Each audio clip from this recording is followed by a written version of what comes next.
G'day everyone, Major here from 2D3 again. Hope everyone's having a bloody awesome day. Starting off a new episode of A Meta in Time. Today's edition is the Ossiarch Bonereapers. So, what is a meta in time? Basically, if you haven't seen the previous episode, which I'll put a link for in the description of this one, I look at all of the statistics found on the internet, mostly at Listbot, AOS Listbot, which I'll also leave a link for, and we compare that to other armies in the meta at the moment, just to see where it stacks from a competitive perspective. So while there is talk of thematics and models and what's cool and what's not and all that sort of thing, this is focused very much on competitive play. So if you want to get into tournaments or just rack up a few more wins at garage gaming nights, definitely check this out. So before we get into that though, it was Whip Wednesday recently, and I just wanted to have a look at a few jobs going on from people in the community. Sam has been working on some Nurgle stuff recently. It's really bright and vibrant, and this is his current work in progress. I think it's pretty cool.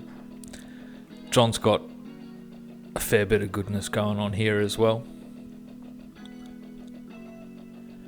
Brendan is painting the first himself, and it looks pretty badass. If you don't want that model when you're done with it, buddy, just throw it my way. I'll happily place it on the shelf here and chuck it around the table. James Lynch, he's knee deep in death. I really like the scheme that he's got going on here though. That's pretty awesome, mate. And old buddy AOS Coach, he's taken a few of these ladies home, and they appear to all be having a pretty lovely time. I've been painting a stupid tank, not AOS related at all. I wish I'd never started, and we'll never talk about it again. Okay. Josh Tate is getting his Stormcast on as well. It's not a simple bloke to paint fully assembled, this one, so keep up the good work there too, man. Alright, so moving on. Today we'll take a look at the current state of one of GW's comparatively newer armies, the Ossiarch Bonereapers. So they're Nagash's most recent form of unlife, built from or for the sole purpose of war and the fulfillment of his vision. So if anybody doesn't know what his vision is, it's the creation of an endless and perfected army with the mission of conquering every corner of the realms, ushering in the creation of his Necrotopia. So, casual Thursday. They serve the Supreme Lord of Death, I guess in macabre splendor. The will of Nagash given form is what these guys are supposed to be. Anyone they kill become theirs in bones and soul, and are a force within the Death Allegiance like no other, obviously, because, the others are all ghosty and ghouly and, well, skeletonly, not like these skeletonly guys. But these ones are more ruthlessly efficient and mercifully organised than the Death Rattle, really. So they're in their ranks and their hierarchy is different. They're led by generals chosen by Nagash himself. Chief among them, the Mortarch of the Necropolis, Orphean Catacros, or Chryso to his mates. Known to many as the Emperor of the Undying Elite, taking to the battlefield with as much pomp and circumstance as one of his station is befit, which is a lot. Ever since his disastrous chariot charge that cost him his life in the old world, and probably was the cause of his phobia of driving, he now prefers to take to the field on foot, surrounded by his fanboy retainers, the Prime Necrophorus, the Legia Mortis, the Gnosis Scroll Bearer, and the Aviarch Spymaster. They're all lovely blokes. Links to the data that we use in everything from here on out will be found in the video description below as well. Now, with the Ossiarch Bonereapers, variety is one of the most important things a prospective new Death General looks for, I know it was for me, while the selection of heroes is not all that bad, with the faction offering generals, I think 7 OBR heroes and 2 more from the Greater Death Allegiance in the form of Arcan and Nagash himself. The Bone Shaper is a definite add for me personally, and Listbot tells us the Happy Chappy shows up in about 55% of competitive lists, followed closely by the Liege Cavalos, who graces us with his presence in 51% of OBR competitive lists. Catacros, the Mortarch of the Necropolis himself, is one of the most beautiful models in all of the Death Allegiance, if not top 5 prettiest heroes in the game as far as models go, in my highly biased opinion. And opportunity for customizing and styling schemes are beyond plentiful with this bloke too. Let's not forget, you can take Arcan the Black if you wish, and if you have the points to give up Nagash as well, of course.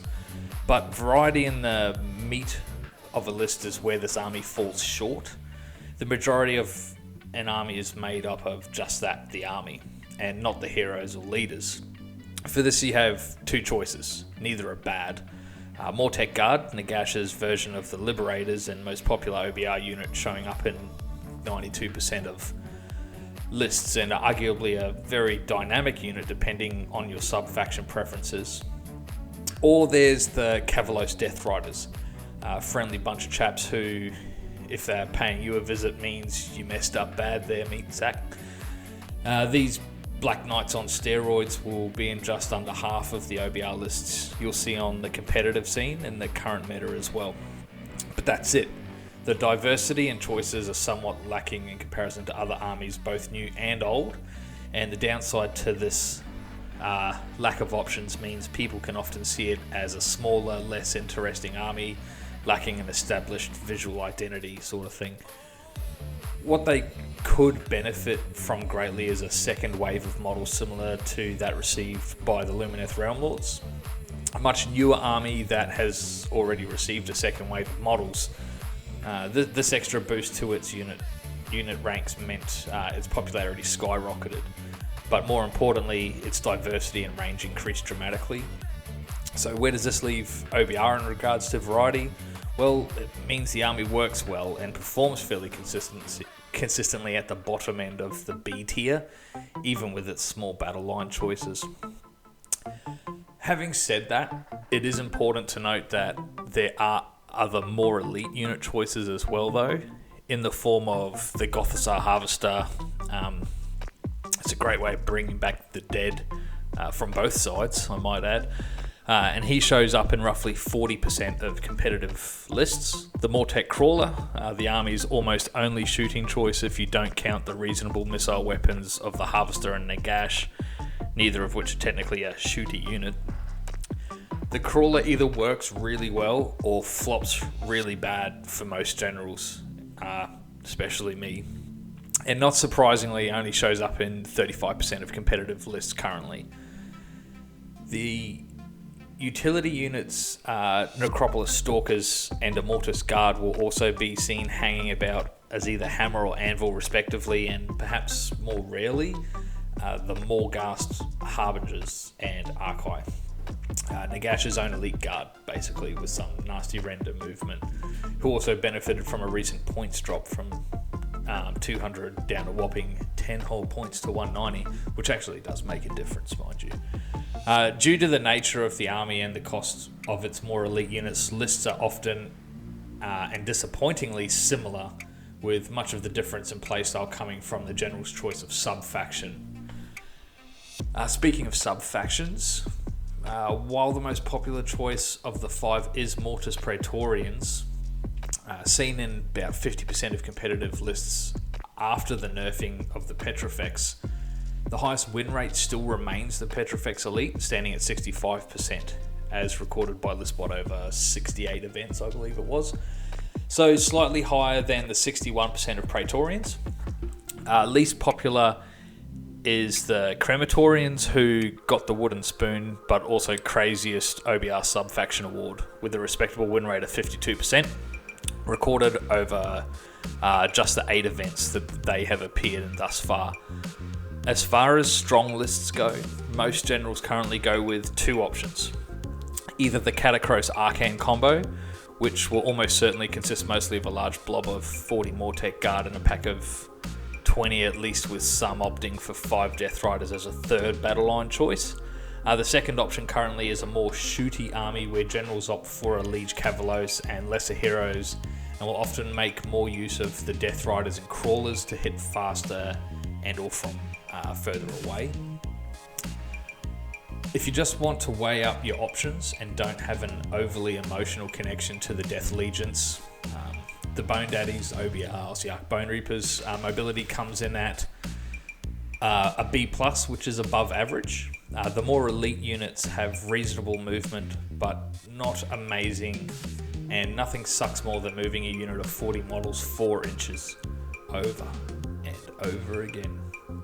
Well, I mean, it could be 3 inches, I guess. But yeah, 3d6 to a charge with Morghast Harbingers is still cool if you can justify the cost for them, and you can buff movement here and there on other units depending on your hero and sub-faction choices. Adding to move and run isn't all that hard for this faction, as long as the Mortek Guard have a banner roaming around in the unit. You can add 1 to run and charge rolls, which is useful, as is the same with the Death Riders, who have a decently high movement potential. Mobility continues to increase in importance in AOS. When board control dictates much of your objective security capabilities. Speaking of which, objective control comes in at a not so awesome C+. It's hard to get your tar pits to many objectives you might need before the more faster armies and units you can get there quickly tend to not last as long as you'd like. A unit of 40 Mortek Guards sitting on an objective aren't going anywhere, but that unit of 5 Death Riders that got their turn 1 ahead of the rest of the army aren't lasting long without support, or coming off the back of a charge. Which brings us to damage. Solid B-. You have access to decent Ren depending on your sub-faction choices, and can buff your hit rolls easy enough, but you'll often find yourself falling short if you don't maintain a healthy amount of Relentless Discipline points. Exploding Sixes are always welcome, but you'll often find your army absorbs damage a lot better than it pumps it out. This isn't necessarily an entirely bad thing in battles often dictated by attrition, but it does mean you shouldn't be expecting to be wiping tables turn 3. You're still a shit sandwich. You're just not a soggy one. Shooting sits at a C-. Sorry to the Crawler fans. There is barely any shooting in this army, obviously, as I just mentioned earlier. The Mortek Crawlers are expensive and can be somewhat unreliable, and often not great if you're only taking 1. So if you do want a shooty OBR list, yeah, probably 2 minimum, really, to be effective. That said, they are good versus the low bravery hordes of rats and the likes, with a cool way to take out 5 wound heroes. Many will see these as essential for their army or list to function sometimes, as they are big models and long range damage dealers that an opponent will likely see as a threat and can force them into less favourable engagements. So you can also use them as bait, basically, is what I'm saying. That said, once these things are in melee combat, they are a write-off. OBR falls behind the overall average of effectiveness in the shooting phase in AOS as a result of this and its lack of other shooting units. So, I mean, yeah, it's more of a fighty army than a shooty one. Casts and Unbinds is arguably sitting at B. I say arguably because Nagash is one of the best casters in the game, but he is also the most costly unit in the game. Arcan is also brilliant and cheaper, Both these guys can spew out multiple arcane bolts, bring back multiple units of your battle line, amongst other magical goodness. However, that's where their great casting and unbinding stops. The rest is, well, meh.